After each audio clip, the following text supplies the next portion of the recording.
Hey guys, this is Andrew Darlington with Veritas Risk Management, where we tell you the truth about insurance.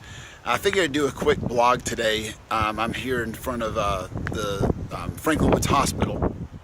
I want to talk to you about what's some things that could happen going forward with Trump being elected. As far as Obamacare goes, he said that he wants to repeal Obamacare in the first 60, 90 days and call a special session.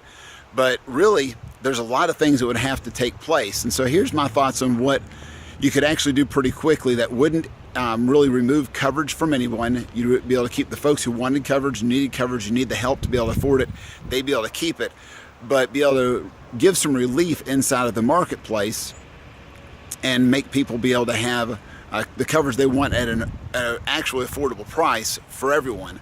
The first thing would be, let's remove the individual mandate. Right now, if you don't have health insurance, you're going to pay a penalty, 2.5% of your salary or of your family's income, or $695 per person, and half of that for a kid, whichever is greater.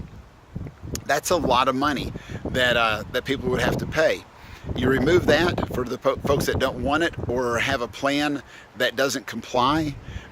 You're going to free up a lot of extra income, actually going to help out the economy. So that'd be the first thing you could do. The second thing you could do is remove the employer mandate. The employer mandate is where if you have 50 or more employees, you have to provide health insurance for anyone working 30 or more hours a week.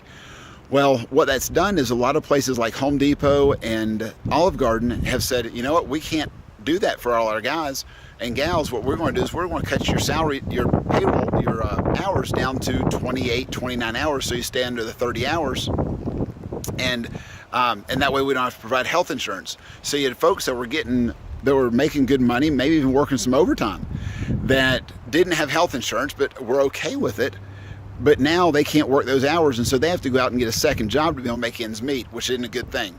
So that's the second thing you could do, is remove that employer mandate. The third thing that you could do goes along with the first one, is if you remove the individual mandate, then that would allow insurance companies to come out with plans that were underwritten. And so if you have someone who's healthy, they could go get a plan for a lot less money than on the marketplace. Insurance company would be okay with that because they'd be getting the appropriate premium for that person, and they'd actually have coverage. I was talking to a guy earlier today. It's a family of four, and their premium would be about $1,000, almost $1,100 a month for a $5,000 deductible plan with a $6,500 out of pocket, high deductible plan. But he's getting tax credits, and so it's going to drop it down to $730 a month. Well, if you look at the way that rates used to be, he could get that same plan underwritten for about $300, probably $400 a month. And so he wouldn't even need the tax credits. He'd be paying less, and so that eliminates the tax credits, eliminates the people having to pay extra tax dollars help out him on his tax credits. But he's paying less, and he's got a plan that he's not going to pay the penalty. And so that would be another thing. The last thing that you could do is allow insurance companies to be able to make a profit. Right now, you have to spend 85% of all the money you receive in premiums on health insurance costs, for health care and other type of items.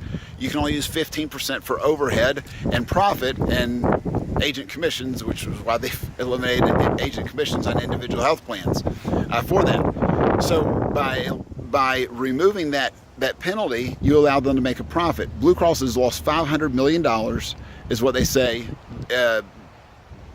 up until December of this year.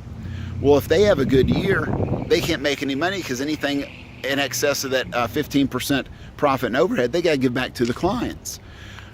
About in 2011, when we had the big hailstorm come through, insurance companies for homeowners insurance raised rates by 10, 20, 30, 40%.